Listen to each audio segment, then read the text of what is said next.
Selamat pagi. Yang semangat Pak, hanya pagi loh. Satu kali aja. Selamat pagi. Terima kasih buat tepuk tangan dulu. Perkenalkan, nama saya Mona Najwa Sapitri. Ini adalah nama saya Mona Najwa Sapitri. Saya bersekolah di SMK Muhammadiyah 2 Banjarmasin dan saya juga mempunyai Instagram Mona Najwa dan bisa di follow. Mungkin nanti kita bisa berdiskusi atau sharing mengenai tentang informasi apa, nanti kita bisa DM di Instagram. Apa saja sih yang akan kita pelajari pada hari ini? Ada 3 pokok pembahasan. Yang pertama, ancaman keamanan di ponsel. Yang kedua, tips alat online. Yang ketiga, merah kuning hijau paduan keamanan digital. Sebelum lanjut ke materinya, ada sebuah video yang akan saya tampilkan. Mohon diperhatikan, ini mungkin saja bisa terjadi pada kalian, yang dimana nanti kalian tahu bagaimana solusinya nantinya.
Nah, apa yang bisa diambil pelajaran dari video tersebut?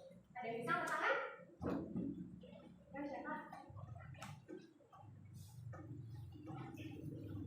Gak apa, jadi yang video tadi yang sudah ditampilkan apa kira-kira yang bisa diambil kesimpulan? Si korban tadi itu kena apa? Apa yang dilihat itu? Kenapa jadi pemiliknya bisa tahu? Paham lah bahasanya.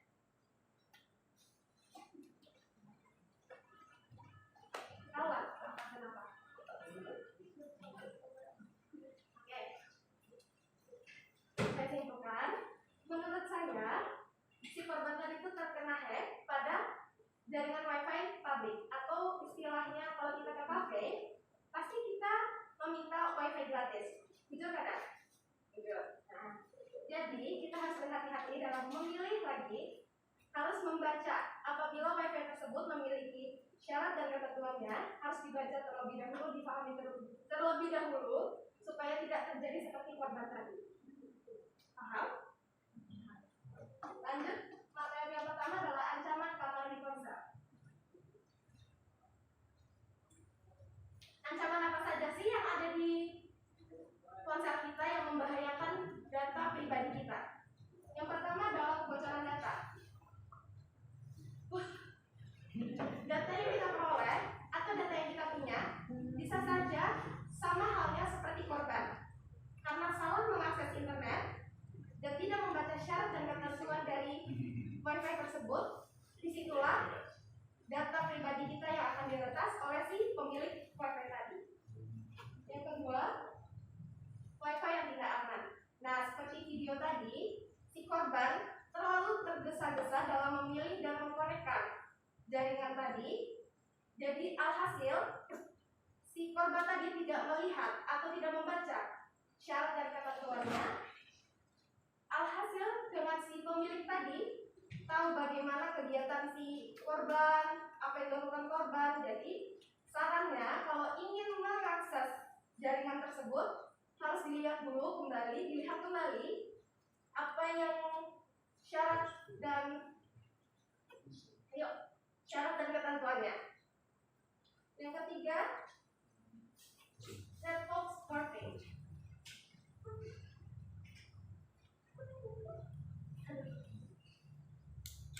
Dokter bisa dibantu Pak untuk pengertiannya? Ya, kalau network scoping, jadi kita kan di TKJ membahas mengenai jaringan. Nah ini kelas berapa ya kata-kata? Kelas 10 ya? Nah, kelas 10 mungkin belum masuk ke jaringan mungkin Pak ya? Kita masih dasar komputer ya? Nah, nanti kita di dalam jaringan itu akan ada membahas mengenai apa sih pencurian data yang bisa diakses di internet gitu kan. Pelaku-pelaku salah satunya ya seperti network spoofing.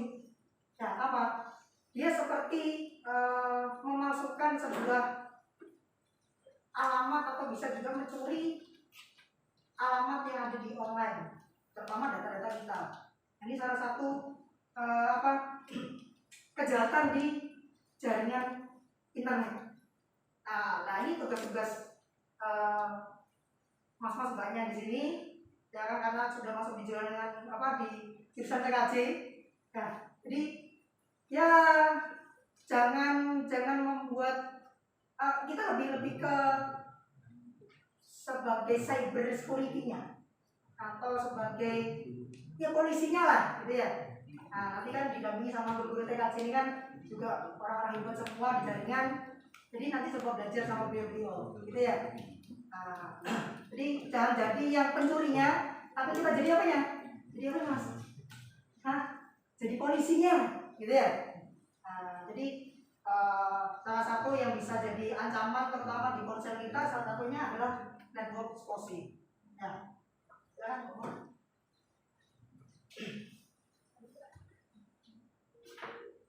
Oke, selanjutnya adalah phishing. Phishing adalah upaya untuk mendapatkan informasi data seseorang dengan teknik pengelabuan. Nah, di sini pasti kalau misalnya dapat soal, caranya di Google muncul kada? Ya Pak. Nah, pas buka Google ada iklan-iklan masuk, ya Pak. Ya ada. Nah, itulah yang dinamakan dengan phishing. Jadi, kalau kita sampai klik iklan tersebut, itu kita sampai memasukkan data pribadi kita, alhasil kita bilang si hacker tadi bisa melihat apa isi data kita. Bahkan lebih parahnya lagi, si hacker tadi bisa disimpan oleh dia dan disebarluaskan. Ya, tambah untuk yang phishing. Ada di pernah ini nggak? Pernah dapat di grup WA tapi WA semua ya? Ada ya? Atau di grup WA pernah dapat broadcast mengenai dapat kuota gratis. Pernah? Pernah ya? Silakan klik link berikut gitu ya. Nah, keterangannya di situ dari Kemendikbud, gitu kan? Padahal kalau yang kita tahu websitenya bukan itu sebenarnya. Nah itu salah satu kegiatan phishing, kejahatan di internet itu bisa seperti itu. Jadi dia menyamarkan alamat sebuah website, itu kan tujuannya apa? Ya tujuannya jelas dia mau mencuri data pribadi kita. Karena di situ pasti dia akan minta memasukkan data pribadi kalian, terutama email ya. Itu kan semua sekarang terintegrasi oleh email semua ya. Mau sosmed Instagram ya, Facebook sampai TikTok juga ya kan. Nah itu semua terintegrasi sama email kita sendiri. Nah salah satunya ini. Padahal kalau yang tadi alamat kayak dia misalnya silakan kalau mau dapat pulsa klik website ini kan ya. Padahal dari Kemendikbud ya bunyinya gitu ya. Padahal kalau dari sekolah bagaimana Pak? Kalau yang kita dapat, kita dapat bantuan ya dari Kemendikbud, dapat ya kuota ya Pak. Itu kalau regulasinya bagaimana kemarin? Atau di data dulu siswanya ya? Ya di data dulu. Ya data dulu Pak ya. Masuk data. Nah di data dulu nomor handphonenya semua. mungkin sama wali kelas ya, catetin semua kan, baru dikasihkan ke pihak sekolah. Nanti pihak sekolah akan memasukkan data tersebut, rasanya melalui dapodik ya, di dapodik. Nah di dapodik sekolah, baru nanti dia sinkron dengan Kemendikbud. Alurnya seperti itu. Nah tapi teman-teman sekali jangan sampai istilahnya terpengaruh, wah ini dapat kuota gratis nih 50 giga. Lihat dulu apakah benar ini informasinya sesuai atau tidak. Nah siapa tahu dari pelaku kejahatan ini namanya phishing gitu ya. Nah jadi hampir memiripkan sebuah alamat website yang tujuannya memang untuk mengambil data pribadi kita. Siapa tahu selain email, galeri kalian di smartphone itu kan juga penting ya kan? Nah sekarang aja biasanya anak-anak sekarang semua yang di smartphone apa dipasswordin semua ini, maksudnya tidak? Benda ya, dimasukin semua ya. Nah itu kan untuk menjaga privasi di diri ya. Nah sekarang gimana? Selanjutnya adalah spyware. Spyware adalah software yang diinstal secara diam-diam oleh hacker dan digunakan untuk memantau perilaku online korban. Nah, spyware ini sama halnya dengan phishing. Jadi misalnya kita mendownload aplikasi, biasanya download aplikasi di mana? Play Store. Ada di Google lah downloadnya. Ada. Nah, hati-hati kalau mendownload di Google, besar kemungkinannya akan terjadi pantauan atau istilah lainnya doublingan aplikasi. Misalnya kalian ingin mendownload TikTok misalnya di Google tapi ada kena aplikasi yang kada kita download gitu nah itu 42. Nah itu tuh sama dengan ya phishing gitu nah. Ya, spyware itu sebenarnya hampir mirip gini. Kita downloadnya bukan pakai web resmi ya, bukan web resmi. Jadi ya contoh kita kalau anak-anak TKJ kan, kalau kita mau download aplikasi, terutama untuk customer, ya kita di dunia industri kan, laptop itu kalau sebelum user digunakan kan kita install sistem operasinya, kita install ya, program-program yang kita install itu selesai baru bisa digunakan. Ya. Nah, aplikasi software aplikasi itu terkadang ada yang gratis, ada yang harus bayar. Ya. Nah, terkadang yang gratis ini kalau kita tidak download di website resminya, nah itu terkadang ada kejahatan publik atau kejahatan di internet itu yang dia bisa menyisipkan waktu kita klik download, ya kan? Mungkin kalau yang sering download terkadang ada selain aplikasi yang kita inginkan ada terdownload juga aplikasi yang lain tanpa kita sadari. Ya, tanpa kita sadari. Jadi siapa tahu pas kita selesai download dia langsung otomatis run atau otomatis dia install. Ya, tanpa kita sadari. Kita next selesai. Ya. Kan biasanya gitu kalau install ya. Makanya harus step by stepnya kalau kita install nanti itu juga harus dipahami. Oh ini kita lagi install apa? Ya. Nah itu siapa tahu oleh kejahatan di internet disisipin, diinstal di smartphone kalian masing-masing. Akibatnya apa? Nah, kamu bisa terhubung ke internet smartphone-mu. Nah, data privasi kita pulang ya, berbahaya. Itu bisa diawasi sama mereka. Siapa tahu nanti smartphone-mu ada, kalau kita kan biasanya kalau sekarang kalau kita mau transfer kan kita bisa pakai mobile banking ya. Nah, apalagi kalau ada mobile bankingnya, isinya beratus-ratus juta gitu mungkin ada. Jadi itu bahaya, bisa jadi nanti akun kita yang di mobile itu bisa disebut sama mereka sendiri. Nah, itu salah satunya yang nambahin untuk spyware.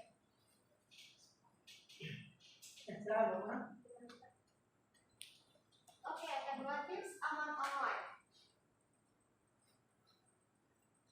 Yang pertama, lindungi ponsel, selalu update software. Nah, pasti di handphone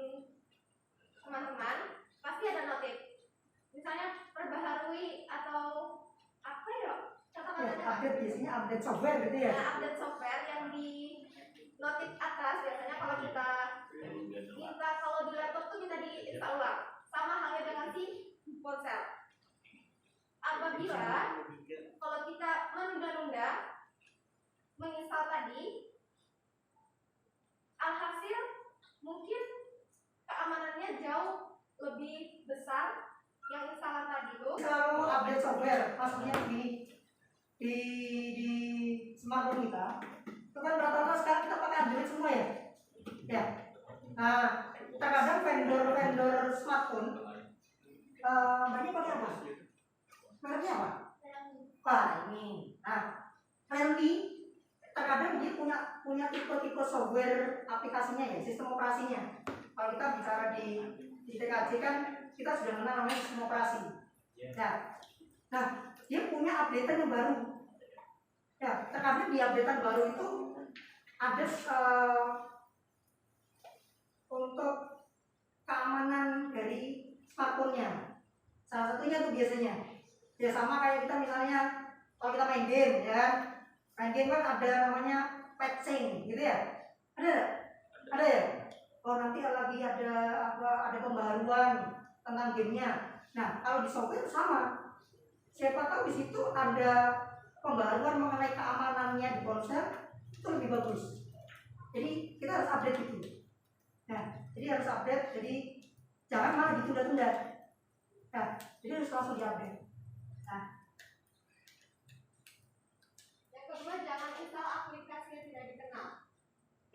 Sama halnya yang seperti tadi, yang kalau kita download itu ada aplikasi lain. Nah, kalau kita merasa aplikasi itu tidak berguna bagi kita, langsung dihapus saja.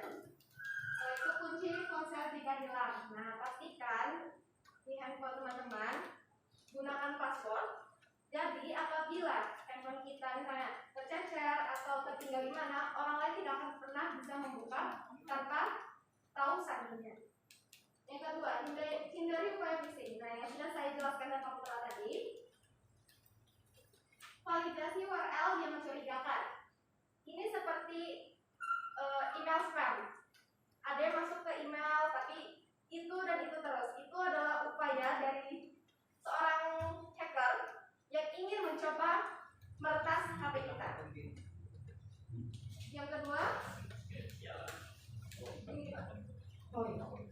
perkuat keamanan akun. Yang pertama, cek fitur keamanan ponsel. Nah, kalau kita mendownload aplikasi pasti ada izinkan. Kalau misalnya contohnya kita mau Instagram, kita ke kamera tapi kita belum mengizinkan kameranya kalau jalan. Nah, jadi kalau kita merasa izinkannya itu tidak perlu bagi kita, tidak usah diizinkan. Yang kedua, password yang kuat. Nah, gunakan password kombinasi. Jangan menggunakan nama atau tanggal lahir atau apapun itu yang sifatnya sangat umum, yang mudah dicuri oleh orang lain. Contohnya misalnya nama, boleh misalnya nama saya Mona, tambahi angka 123, tambahkan lagi simbol, lalu itu tanda baca. Itu akan sangat mempermudah bagi kita menjaga supaya akun kita dan handphone kita tidak akan mudah diretas oleh si hacker tadi. Ya, menambahin dari Mbak Mona yang sampaikan, terkadang kalau kita di memasukkan password itu kita bikin contoh bikin email ya.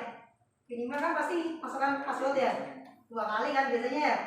Nah, rata-rata kalau yang selama ini, contoh deh, masnya deh yang pakai Tommy, bikin email kemarin passwordnya huruf saja atau angka saja atau bagaimana? Ada huruf ada angka. Ada huruf ada angka, ini sudah mulai bagus ya. Nah, kalau masnya belakangnya sama. Nah, perkuat lagi nantinya bisa kita pakai namanya simbol. Ya, simbol tahu ya simbol ya. Ada titik, ada apa? Simbol ya. Ada tanda seru gitu ya. Nah, ada tanda apa? Di keyboard itu kan ada ya di bagian angka ada ya. Nah, bisa dilihat kan di depan masing-masing keyboardnya ya. Nah, itu bisa pakai itu. Usahakan kalau biasanya kalau password itu minimal cuma 8 karakter minimal. Nah, usahakan lebih dari itu. Kenapa? Agar memperkuat password kita sendiri.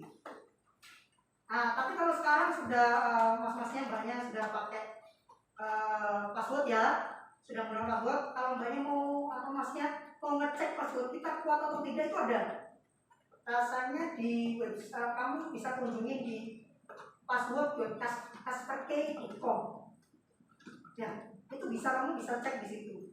Password yang kita gunakan di setiap akun kita itu sudah kuat atau belum? Ya, biasanya ada indikatornya sih. Ada indikator bar kayak loading itu. Ya, kayak loading itu kalau paling kecil, nah berarti masih kurang kuat. Berarti kalau kurang kuat diapain? Apa? Harus perkuat. Apa tadi? Itu diganti. Kata masnya betul. Harus ganti. Supaya kuat. Loh Pak, nanti kalau nggak ingat bagaimana gitu ya? Ya. Nah, ingat ada apa? Ada namanya kita bisa pakai namanya authentication 2 faktor. Ya. Ada yang pernah tahu nggak authentication 2 faktor? Atau biasanya bunyinya verifikasi 2 langkah? Tahu? Nah, terutama di WhatsApp juga punya ya. Bukan cuma di WhatsApp sih sekarang, hampir semua akun baik media sosial, email pun juga ada verifikasi 2 langkah. Gunakan itu. Ya, pertama mungkin kalau di WhatsApp belum pakai itu. Kenapa? Karena kemarin kejadian keluarga saya sendiri. Pernah dengar nggak ini? Ada WhatsApp masuk, dia minta kode OTP yang ada di SMS. Ngakunya dari Indomaret. Saya beli cash game di Indomaret, tapi kode OTP-nya ada di SMS. Tolong dong dikirim. Ada pernah nggak mendengar itu? Ini pernah? Oh ada. Nah apa yang kamu lakukan terus apa? Nah untung hampir saja. Ya, jadi bagus. Tidak usah diirani. Ya, tidak usah dilakukan pengiriman. Kalau sampai nanti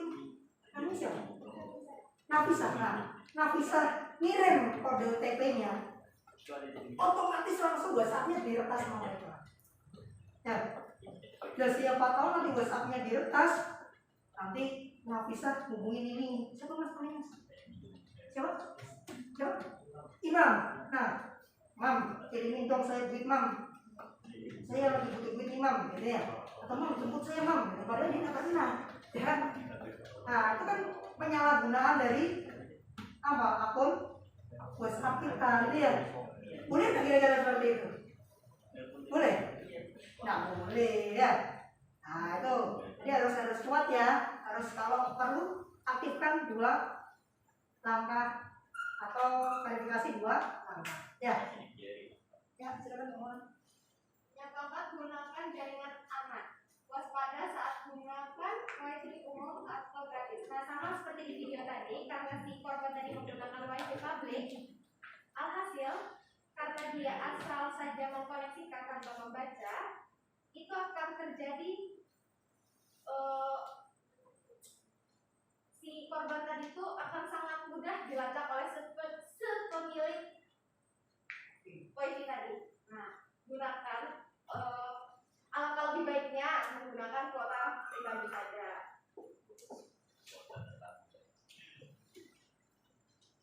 Merah, kuning, hijau, panduan keamanan digital.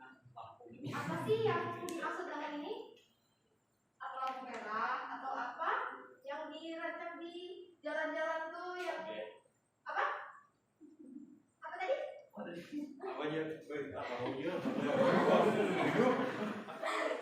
Oke, yang pertama merah, penting dan mendesak untuk segera dilakukan.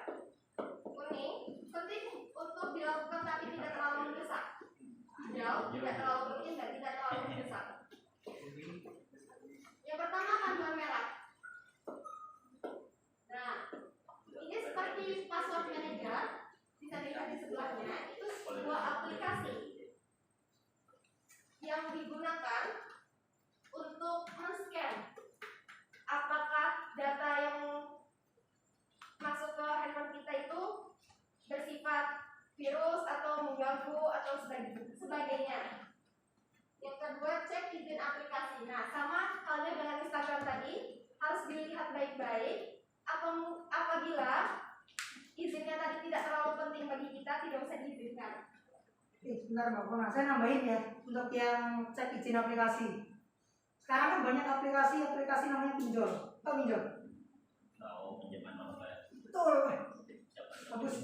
Ya, pinjaman online. Sekarang kan lagi ramai tuh. Ya, pinjem, tapi syaratnya sangat mudah, gitu ya. Tapi apa? Kalau nagih luar biasa, gitu ya. Kalau kita tidak bayar, gitu ya. Nah, dia pasti punya aplikasi-aplikasi sendiri yang diinstal di smartphone kita. Kenapa kok terkadang yang dipinjol itu bisa nelponin yang orang bukan yang minjam? Ya, contoh misalnya Mbak Mona minjem nih dipinjol, ya, tapi yang ditaginya saya. Tahu dari mana nih? Dapat dari mana nomornya? Nah, dari aplikasi tadi, ya kan? Waktu aplikasi itu jalan, dia pasti akan minta izin untuk mengakses handphone kita. Ya, entah itu kontak, entah itu kamera, entah itu galeri. Nah izin-izin itu tadi yang kalau kalian bisa memanajemen itu. Ini perlu nggak kalau dia akses data-data kita di smartphone? Kan ada ya sekarang di settingan aplikasi itu kan ada untuk mengizinkan setiap aplikasi bisa mengakses apa. Tahu nggak? Ada yang tahu nggak? Belum tahu.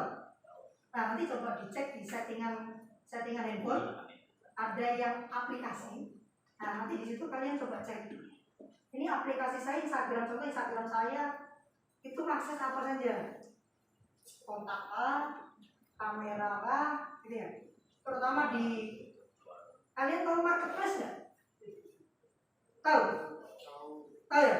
Oh, yang kayak Shopee, ya, Tokopedia, gitu ya.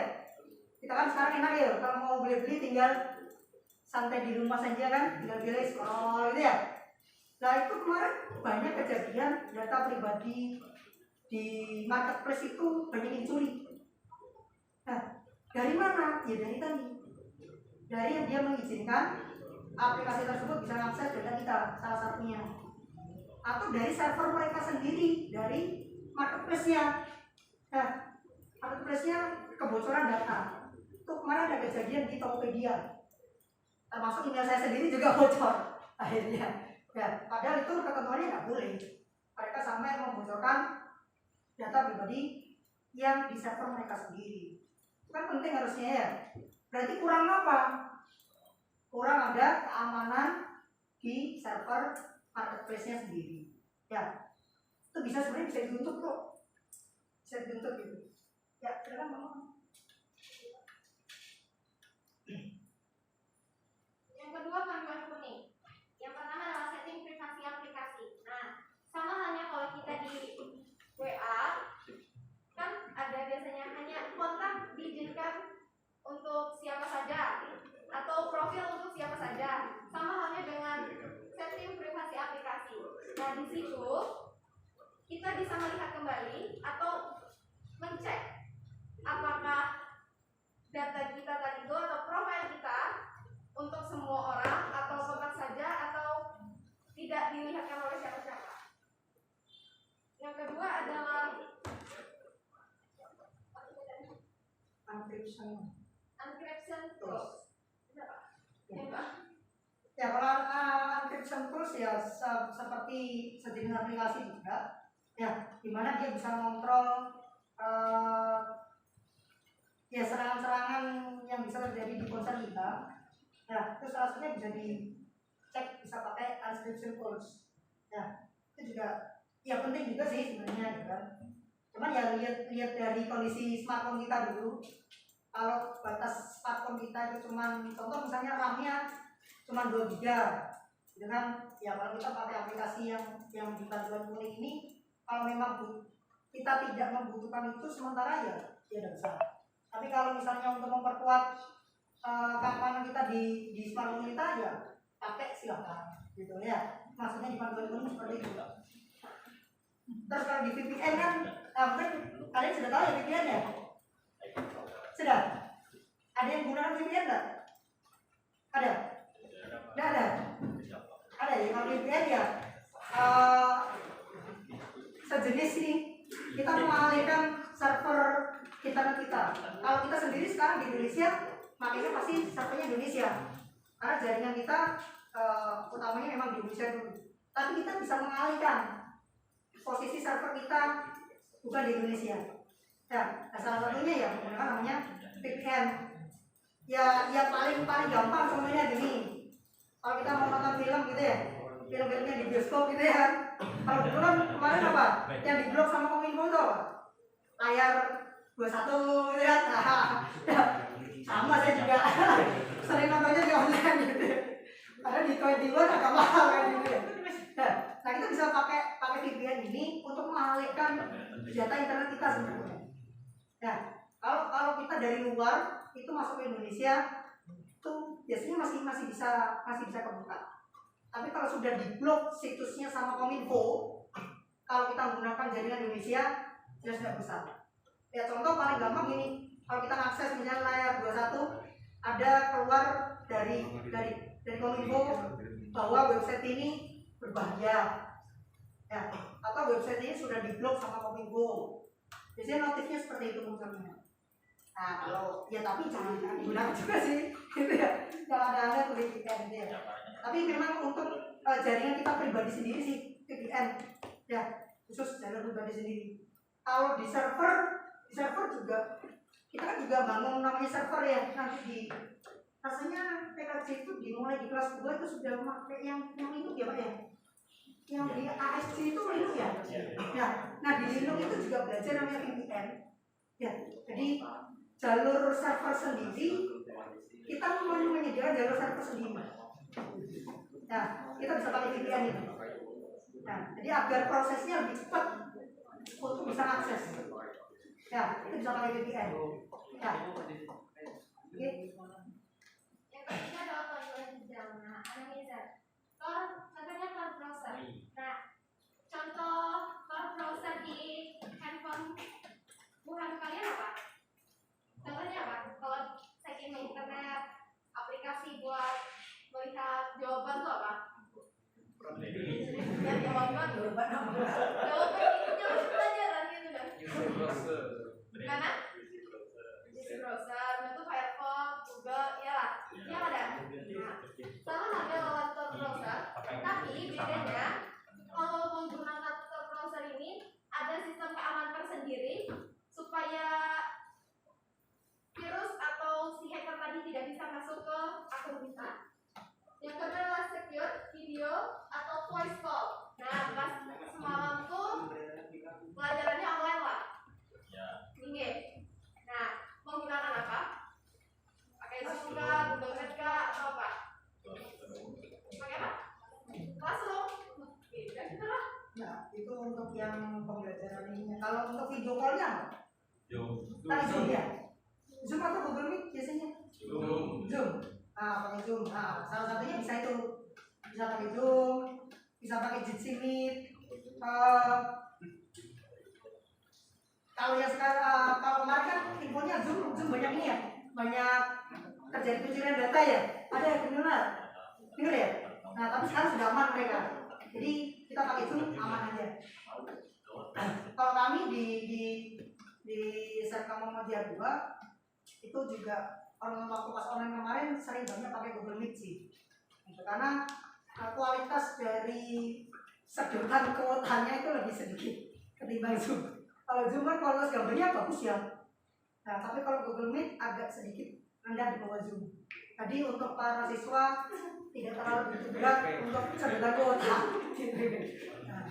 Nah, ini benar. Ya, terakhir personal firewall. Nah, di TKJ kita juga nanti bahas namanya firewall. Biasanya rasanya di kelas 3. Kelas 3 itu ada firewall. Apa firewall? Ada yang tahu nggak? Pemblokir iklan. Ya? Pemblokir iklan. Salah satunya. Apa lagi? Ada yang lain nggak? Ada yang lain? Jadi ibaratkan firewall itu sama kayak ya polisi atau satpam. Tapi apa? Tapi di jaringan. Nah, jadi tugasnya firewall memfilter dulu atau membatasi aksesnya, ini siapa yang boleh masuk. Itu penting sebenarnya. Ya. Jadi tidak sembarang orang atau akses internet gitu ya misalnya ya, itu yang bisa jalan. Nah terkadang tapi di komputer, di laptop kita kadang-kadang firewallnya malah dimatikan. Ya. Kalau kita connect internet itu kalau bisa usahakan jangan malah dimatikan. Nah, karena kejadian banyak yang dia matikan firewallnya. Kalau kemarin tuh ada namanya virus apa ya, saya lupa nama virusnya. Ada customer datang di tempat saya, Mas, ini laptop saya datanya hilang. Hilang kemana? Datanya berubah semua, kapasitasnya jadi 1 KB. Semua foldernya 1 KB. Loh saya tanya, kan kita harus teliti dulu ya. Apalagi kita para teknisi kan gitu ya, nantinya kan kalian teknisi ya. Entah itu teknisi komputer atau teknisi jaringan. Ya, kita harus diagnosa dulu. Ini kenapa Mbak? Ini saya buka email Mas. Buka email, ada email masuk. Saya klik emailnya, padahal saya nggak tahu sih isinya apa. Gitu. Setelah itu langsung hilang Mas data saya. Nah, email yang dia klik tadi dia sisipin oleh virus. Nah, virus tadi merubah semua kapasitas foldernya dan isi dari foldernya itu tersimpan ke servernya yang ngasih email tadi. Nah, itu bisa dikembalikan, bisa. Tapi bayar. Ya. Kalau sudah seperti itu, enkripsinya, data-data yang ada di dalam folder mereka tidak bisa lagi kita selamatkan. Nah, jadi harus karena apa tadi di awal dia 1 firewall dia tidak gunakan, 2 antivirus dia juga tidak ada di laptopnya, tidak diaktifkan, tidak diupdate. Ya padahal harus diupdate itu. Ya. Nah jadi ya kita juga harus hati seperti itu, ya. Akhirnya ya customer saya ya sudah Mbak, ya kita install ulang aja dulu laptopnya. Tapi datanya bagaimana? Ya datanya tidak bisa dikembalikan lagi. Kecuali banyak mau bayar. Bukan bayarnya ke saya kan gitu ya. Kan dia pasti ada notifikasinya berikutnya. Oh ini kalau mau datanya mau kembali bayar sekian dolar sama saya. Tapi memang ada yang bayar dan datanya kembali lagi. Kalau sudah seperti itu, kalau kita sebagai teknisi ya langsung aja install ulang dulu laptopnya. Siapa tahu ada masih tertinggal virusnya dari yang pencuri data tadi. Ya, nah itu tugas kalian sih sebenarnya itu ya sebagai teknisi kan. Ya, Chris? Oh, ini. Ada yang tahu artinya nggak? Coba dibaca dulu.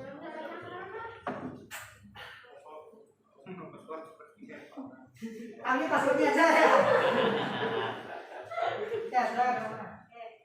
Password seperti pakaian dalam dan tidak boleh diperlihatkan kepada orang lain dan mengubahnya itu harus sering-sering diubah dan jangan dibagikan ke sembarangan orang. Misalnya kita mau update story, jadi kita perlihatkan apa password kita itu jangan. Pokoknya sarannya ganti password setiap berapa bulan sekali.